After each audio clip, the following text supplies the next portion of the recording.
Where you are now in life is a result of something you did do or you didn't do. Have you ever heard of the marshmallow experiment? If you haven't, let me tell you about it. The marshmallow experiment was done in the late 1980s by a scientist who put kids from the age 4 to 6 inside a room with a marshmallow and told the kids that if they didn't eat the marshmallow by the time he came back into the room, they would get 2 marshmallows. The experiment was interesting because it followed the kids throughout their whole life, and the kids who did not eat the marshmallow actually performed better in school than the kids who ate the marshmallow, which introduces us to today's topic, which is instant versus delaying gratification. So instant gratification is basically sacrificing your future goals for the immediate pleasure right now, while delayed gratification is simply resisting temptation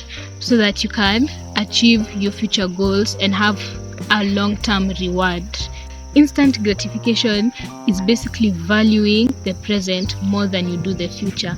And you know what? It is easy to value the present. It's easier to scroll TikTok than to do your assignment. It's easier to snooze the button than to get up early and work out. It's easier to ignore your laundry and push it to one side of the bed than to actually fold it away.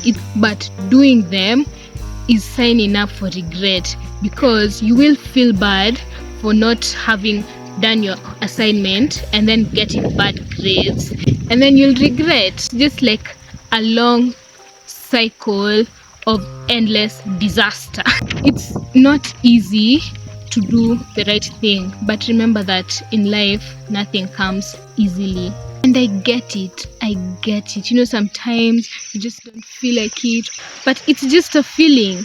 And because it's a feeling, that doesn't mean you have to listen to it. That doesn't mean you have to give in to it and cave into it. I want you to think of it as self-love. You love your future self so much that you want to give them the things they desire. In the long run, scrolling TikTok won't help you. In fact, when you look back, you won't have something tangible to show that, oh, you know, at this stage of my life I did this and this and this. You won't have that because you are just busy scrolling hour after hour after hour. It's all about prioritizing your future self. You have to ask yourself, when you're stuck between doing what is easy and doing what is right. That quote is from Harry Potter, by the way. Dumbledore said it. When you're stuck between doing what is easy and what is right, ask yourself, will this serve me in the long run? Will my future self be proud of the decision I have made right now? It all boils down to one question. What are you willing to sacrifice? Are you willing to sacrifice now so that you can reap the fruits of your sacrifice tomorrow? Or are you willing to sacrifice what you want in future for the now? You might want to check out this video, which is about why it's important to have goals.